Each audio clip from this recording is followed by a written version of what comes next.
बाजी ब्रजराज वन में बसिया तुहार होगी बाजी ब्रजराज वन में भिन्न भिन्न भिन्न रूप हारी भिन्न भिन्न रूप हारी ले लया अवतार होगी बाजी ब्रजराज वन में बसिया तुहार होगी बाजी ब्रजराज वन में बसिया तुहार होगी बाजी ब्रजराज वन में। ए भैया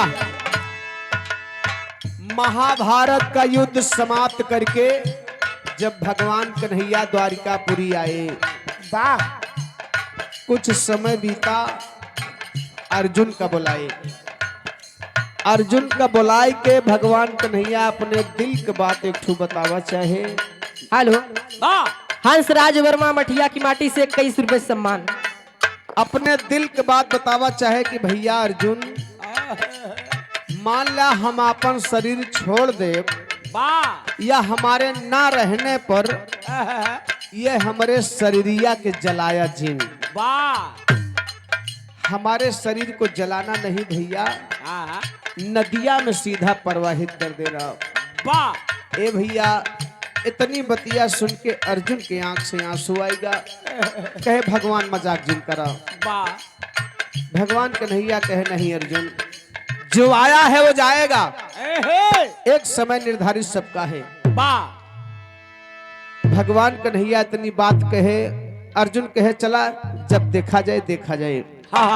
कुछ समय बीता, एक समय भगवान कन्हैया जी जमुना नदी के किनारे कदम का पेड़ था और उसी कदम के पेड़ के नीचे एक पांव के ऊपर दूसरा पांव रखकर विश्राम कर रहे थे।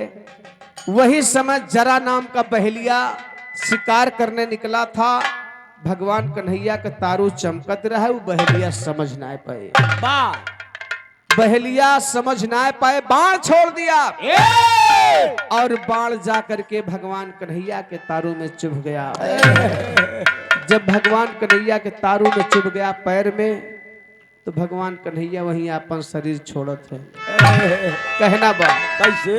अरे चले अपने धाम श्याम व्याध हमारे बनावा, चले अपने धाम श्याम व्याध हमारे बनावा, चले अपने धाम श्याम व्याध हमारे बनावा। ए भैया बहेलिया दौड़ते हुए आया, भगवान कन्हैया से क्षमा मांगा तो प्रभु हमसे गलती हो गई है, हमके माफ करी है, हम जानबूझ के बाण ना मारे हैं। भगवान कन्हैया कहे नहीं बहेलिया, आपका बाण सही जगह लगा है, आपके हाथों द्वारा मुझे जाना था, यही लिए बाण सही जगह लगा है। भगवान कन्हैया अपन शरीर छोड़त है। अर्जुन महाराज के खबर हो गई। अर्जुन महाराज रोते हुए दौड़ते आए, हरे प्रभु, अरे कन्हैया जी, आज आपने साथ छोड़ दिया। संकट के घड़ी में दिमाग नहीं काम करता है। भगवान के पार्थिव शरीर को ले जा करके अर्जुन महाराज जलाना शुरू कर दिए। तू भगवान के बताई बतिया भुलाएगी।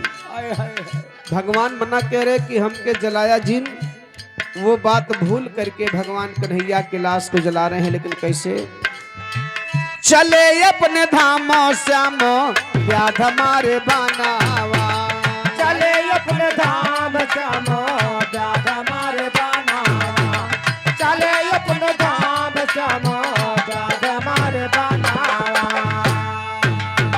जली चिता 18 दिन जले नाही तानावा, जले चिता 18 दिन 18 दिन जले चिता 18 दिन जले नहीं तानावा। ए भैया भगवान कन्हैया के शरीर को अर्जुन महाराज लेकर जाके 18 दिन तक जलाई। 18 दिन तक लाश जलाई, लेकिन वो लाश नहीं जली। भगवान के यह सिनवा कलेजवा बचा रहेगा। 18वें दिन अर्जुन को होश आया, तो गजब होगा। भगवान कन्हैया तो मना कह रहे, हमका जलाया ना, नदिया में सीधा प्रवाहित किया। जब अर्जुन को होश आया तो जाए के भगवान से क्षमा मांगे, प्रभु दुख में नहीं दिमाग काम किया, प्रभु माफ करिए। और बची हुई शरीर को ले जा करके पुनः नदिया में प्रवाहित कर रहे हैं। कैले प्रवाह अर्जुन नदिया मझार हो की, कैले प्रवाह अर्जुन नदिया मझार हो की, बाजी ब्रिज राज ब्रिज में बासिया तोहार हो की, बाजी ब्रिज राज बन में, बासिया तोहार हो की, बाजी ब्रिज राज हो।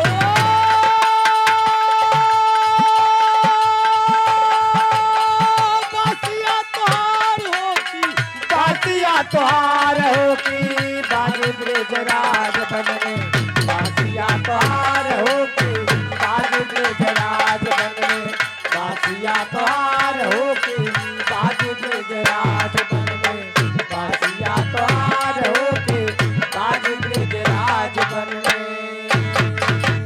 भैया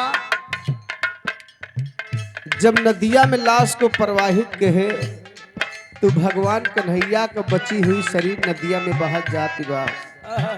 नदिये नदिया नदिये नदिया बहत जाती बा, लेकिन देखा वो लाश पहुंचत कहाँ बा।